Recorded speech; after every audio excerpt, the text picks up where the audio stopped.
দেখুন, প্রফেসর ইউনূস আসলে একটা জাতির সম্মান, একটা জাতির অহংকার। দেখুন আসলে তিনি একটি ঐতিহাসিক একটি ভাষণ দিয়েছে ছাত্রদের মাঝে। দেখুন সেই ভাষণটি সম্পূর্ণ। ৫ই অক্টোবর ২০২৪ আমরা যে স্বাধীনতা লাভ করেছি, সেই স্বাধীনতা পরবর্তী প্রেসিডেন্ট যে কেমন এবং বাংলাদেশের প্রেসিডেন্ট কেমন হওয়া উচিত, তার এই ভাষণ শুনলে আসলে বুঝতে পারবেন। শুনুন পুরো ভিডিওটি। যদি ভালো লাগে অবশ্যই ইউটিউব চ্যানেল থেকে দেখলে চ্যানেলটি সাবস্ক্রাইব করবেন, আর ফেস থেকে দেখলে ফেসটি ফলো করতে ভুল করবেন না। আসসালামু আলাইকুম।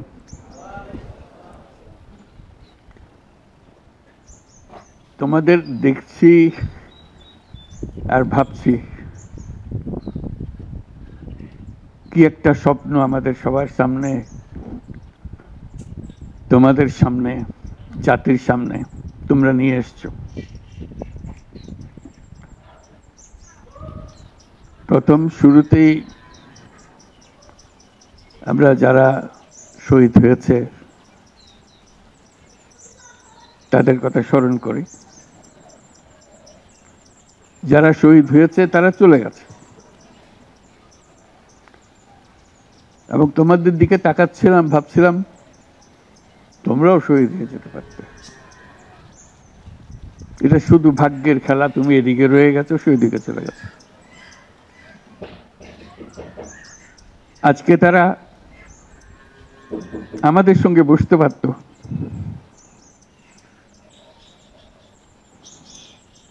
কিন্তু সেই সুযোগ তাকে দেওয়া হয়নি, তাদেরকে দেওয়া হয়নি।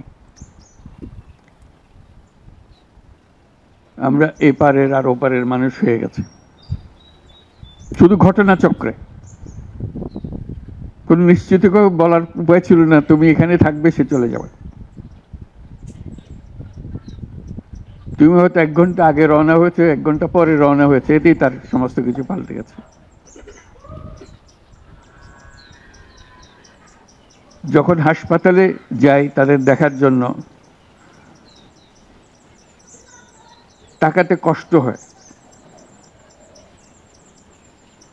এরকম তরতাজা একটা ছেলে, একটা মেয়ে এরকম ভাবে কিভাবে ছিন্ন বিচ্ছিন্ন হয়ে যায়। মাথার খোল চলে গেছে, এদিকে পা চলে গেছে। একদম তাজা তরুণ রংপুরে আমাকে বলল, ফুটফুটে একটা ছেলে, স্যার আমি সারা জীবন ক্রিকেট খেলতে চেয়েছিলাম, ক্রিকেটার হব। এখন দেখেন আমার পাটা কেটে ফেলেছে। ওই পা রাখার আর উপায় ছিল না।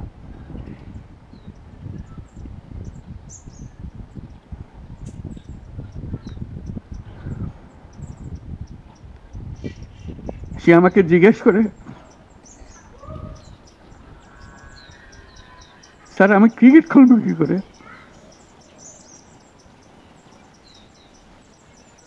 ক্রিকেট তার মাথার থেকে যাচ্ছে না, পা নাই।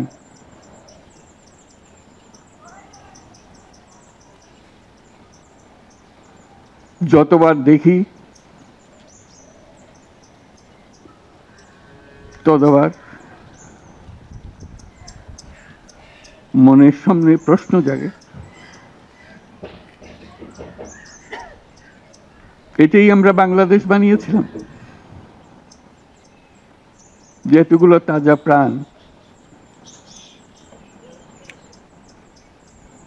তাদেরকে ছেড়ে চলে যেতে হয়েছে।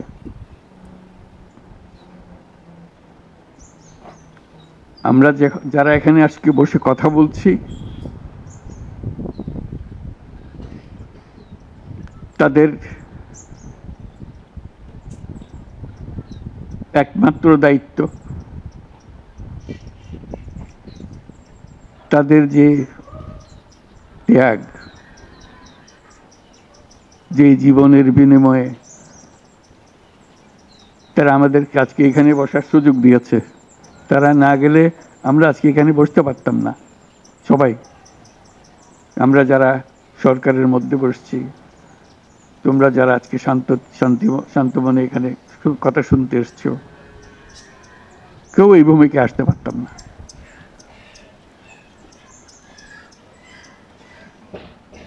কালকে একটা হাসপাতালে গেলাম, আবার সেই দৃশ্য, কচি কচি প্রাণ, মাথার খুলি উড়ে গেছে,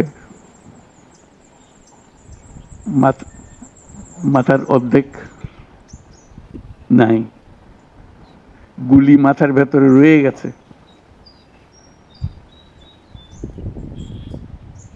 একজন, এটা রংপুরের হাসপাতালের দৃশ্য, একটা এক্স-রে দেখালো,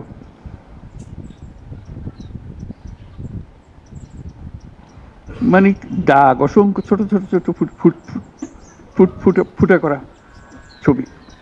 আমি বুঝতে পারতেছিলাম এটা কি দেখাচ্ছে আমাকে। আমি জিজ্ঞেস করলাম এটা কি? যেগুলো গুলি তার শরীরে এখনো রয়ে গেছে, সে বেঁচে আছে, রাবার ব্লাড।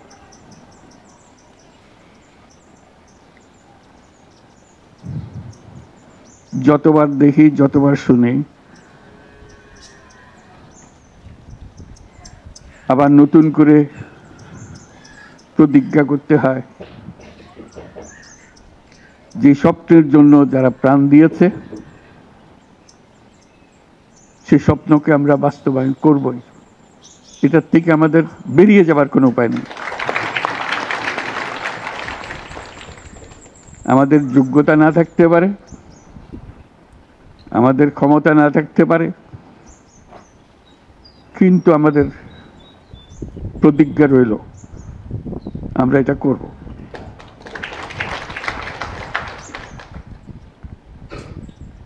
আমি খালি দেখি এই যে ছবিগুলো, আমি তাদের সাক্ষাতে ছবি বলতে যে দৃশ্য দেখলাম, এটা তো সবাই দেখছে না। যারা হাসপাতালে আসছে তারা দেখছে, প্রতিদিনের ঘটনা, একবারের ছবি না। তো মানুষকে এটা তো জানাতে হবে, বোঝাতে হবে যে কি এর পেছনে কি ছিল। মানুষ এমনিতেই তোমাদের পেছনে অত্যন্ত উৎসাহ সহকারে যোগ দিয়েছে। এটা কোনো তাকে কেউ স্লোগান দিয়ে, কেউ হাত বুলিয়ে বলেছে এই কথা না, কারণ তার মনের সঙ্গে তোমার মনের একেবারে সোজাসুজি মিলে গেছে। দেশের মানুষ যা চায় সে কথাটা তোমরা স্পষ্টভাবে বলেছ,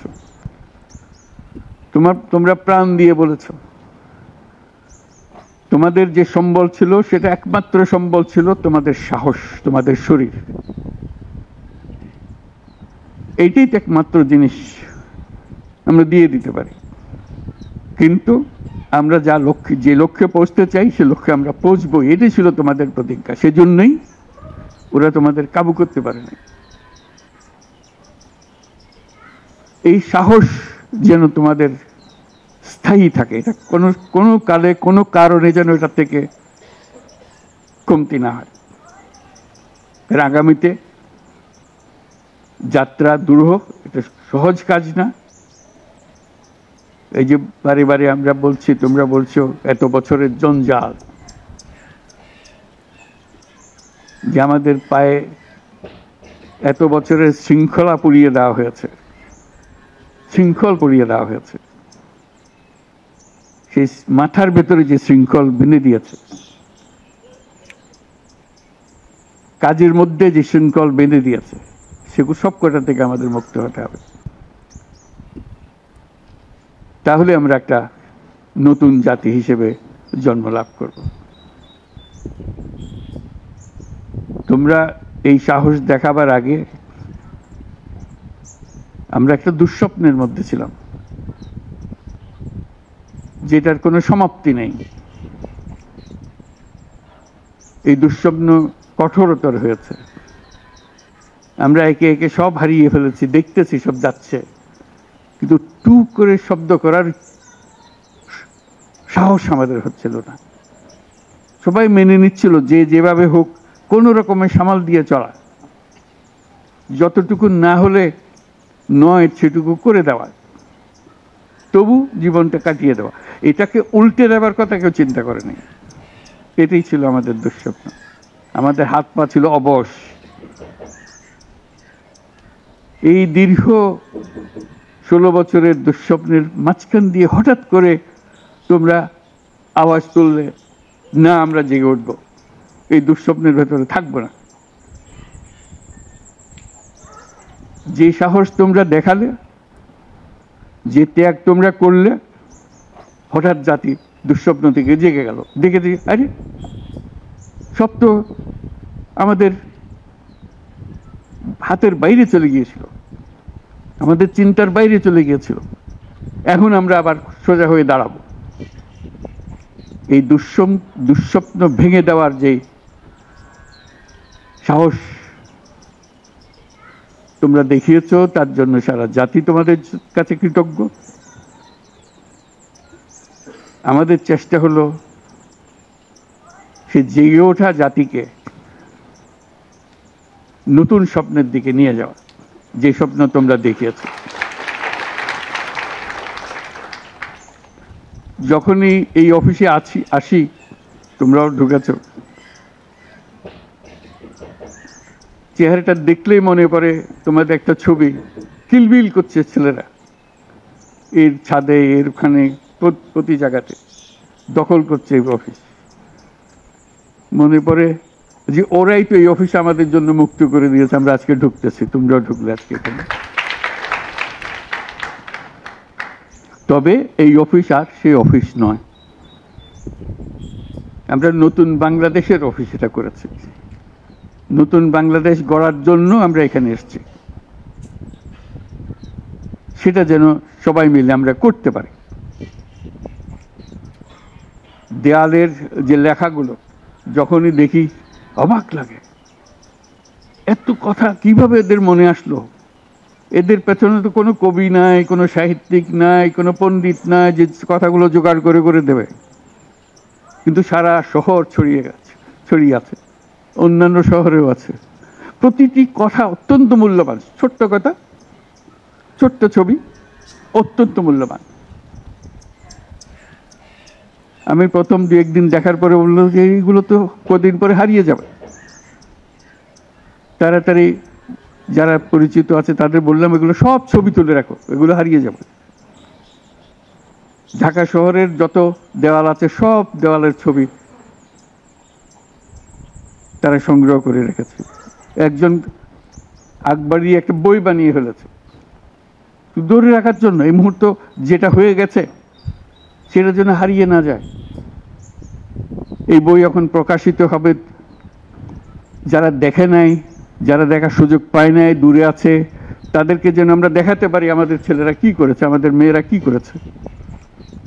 তাদের তুলি কেনার পয়সা ছিল না, দোকানদারকে বলছে আমার একটা তুলি কিনে দেন, আমার একটু রং কিনে দেন। ওই তুলি দিয়ে, রং দিয়ে তারা এগুলো বানিয়েছে। সেই ছবিগুলো, সেই কার্টুনগুলো বই আকারে যাতে প্রকাশ করে। এবং আমি এখন আমাদের দূতাবাসগুলোকে বলছি, এটা তো আমরা দেখছি এখানে, তোমরা কি করছো, এই ছবিগুলোর অন্তত একটা প্রদর্শনী করো, দুনিয়ার লোকজনকে জানাও আমাদের ছেলে মেয়েরা কি করলো। প্রত্যেক দূতাবাসে যাতে করে আমাদের এই দেয়ালের ছবি, আমাদের এই ভিডিও, যারা যে যত আন্দোলনের যে ছবিগুলো, ভিডিওগুলো দেখানোর জন্য। শুধু বাংলাদেশের মানুষ উতলা হয়ে গেছে নতুন বাংলাদেশ করার জন্য, তাই না? আমাদের যত বাংলাদেশি সারা দুনিয়া জুড়ে আছে, তোমরা একটু আগে বলেছো তাদের কথা, তারা সবাই বলছে যে আমরা আসতে চাই, আমরা এই নতুন স্বপ্ন বাস্তবায়নে শরিক হতে চাই। কাজে তারা, তোমরা যে ঢেউ উঠিয়েছ শুধু এখানকার মনে না, সারা দুনিয়ার বাংলাদেশিদের মনে এই ঢেউ উঠিয়েছ, তারাও যোগ দিতে চায়। যারা বাংলাদেশি নয়, অন্যান্য দেশের তরুণরা, তারা বলছে আমরাও দেখতে চাই, কারণ আমাদের দেশেও এরকম দরকার। কাজে এটা কোনো সীমাবদ্ধ নয় যে বাংলাদেশের মনের মধ্যে তোমরা একটা প্রচণ্ড ঢেউ জাগিয়ে দিয়েছ, প্রচণ্ড স্বপ্ন জাগিয়ে দিয়েছ, তোমরা সারা পৃথিবীর তরুণকে জাগিয়ে দিয়েছ।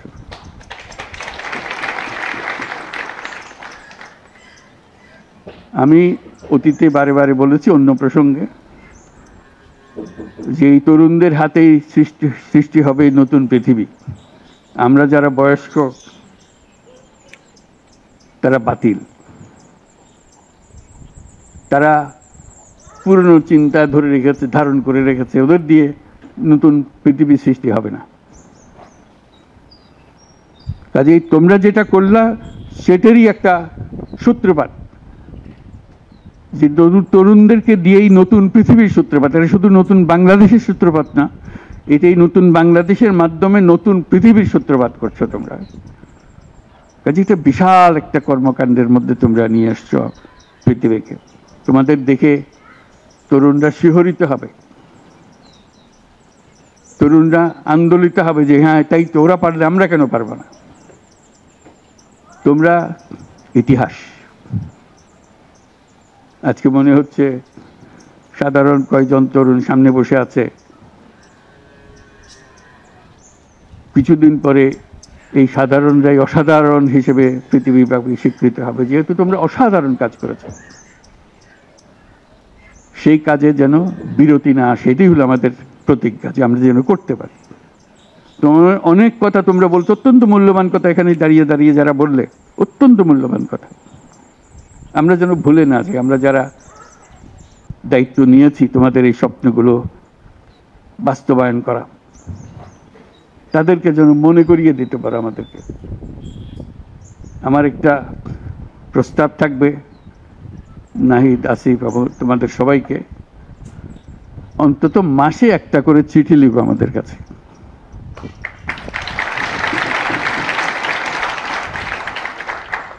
শুধু স্মরণ করিয়ে দেওয়ার জন্য এটা বাকি রয়ে গেল, এটা ঠিক হলো না। কারণ আমরা হয়তো অনেক সময় মাথার থেকে ছুটে যাবে, যেহেতু তোমরা যেভাবে দেখে এসছো আমরা সেভাবে দেখতে জানি না।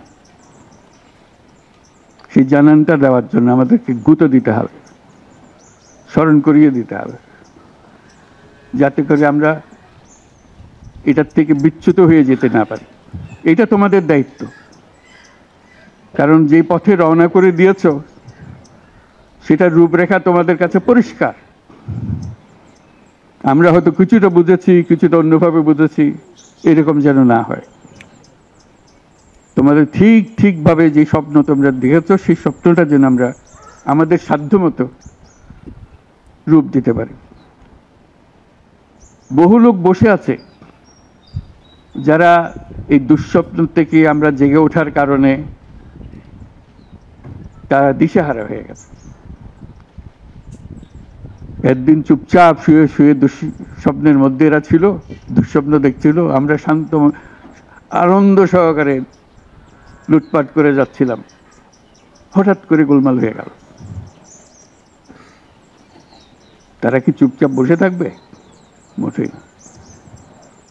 খুব চেষ্টা করবে আবার তোমাদেরকে দুঃস্বপ্নের মধ্যে যাতে ঢুকিয়ে দেওয়া যায়, তারা শান্তমতে আবার শান্তিতে আবার তাদের রাজত্ব চালাতে পারে। তারা চেষ্টার ত্রুটি করবে না।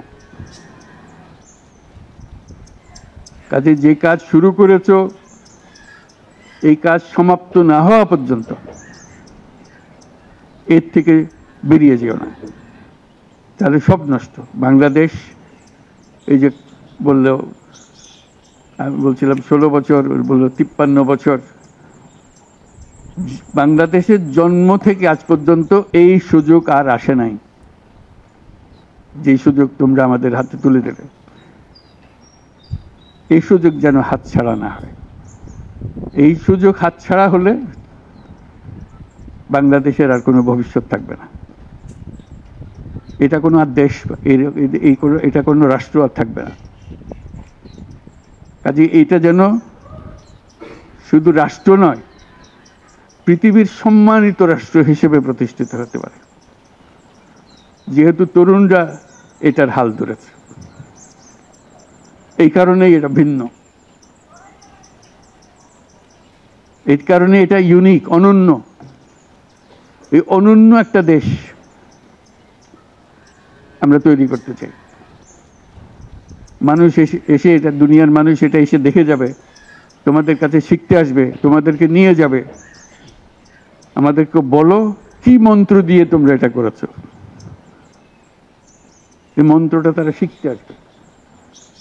সে মন্ত্র হয়তো তোমরাও টের পাচ্ছ না, এই কি মন্ত্রটা কিভাবে আসলো, কিন্তু একটা বিরাট মন্ত্র তোমরা আবিষ্কার করছো।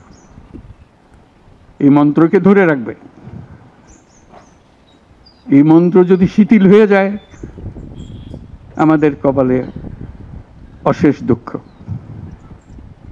সেই দুঃখ যেন আমাদেরকে দেখতে না। তোমাদেরকে অভিনন্দন। তোমরা নিজ নিজ চিন্তায় অনড় থাকো। যে যত পরামর্শ দেয়, এটার থেকে বেরিয়ে আসার এই পরামর্শ তোমরা গ্রহণ করো না। তোমাদের চিন্তায় স্বচ্ছ, তোমাদের চিন্তায় সঠিক, এটা মুঠো থেকে ছাড়বে না, হাত থেকে ছাড়বে না, এবং আমাদেরকে স্মরণ করিয়ে দেবে যদি আমরা এটার এই স্বপ্নের থেকে দূরে সরার কোনো কাজ করেই ফেলে। আমাদের কারো কোনো ইচ্ছা নাই এই স্বপ্ন বাইরে যাওয়ার, এই স্বপ্ন বাস্তবায়ন করাই আমাদের সার্বক্ষণিক কাজ। তবে ভুলক্রমে যদি আমরা সীমা অতিক্রম করি কোথাও, আমাদেরকে সঙ্গে সঙ্গে জানিয়ে রাখবে। আজকে এই শপথ নিয়ে আমরা আজকের এই সবাই একত্র হলাম। সবাই যারা আজকে উপস্থিত হতে পারে নাই, তাদেরকেও এই সংবাদ জানিয়ে দিও যে আমরা একযোগে একসঙ্গে এই কাজে নামলাম এবং এটাকে ইনশাল্লাহ এটাকে সফল করব। ধন্যবাদ সবাইকে।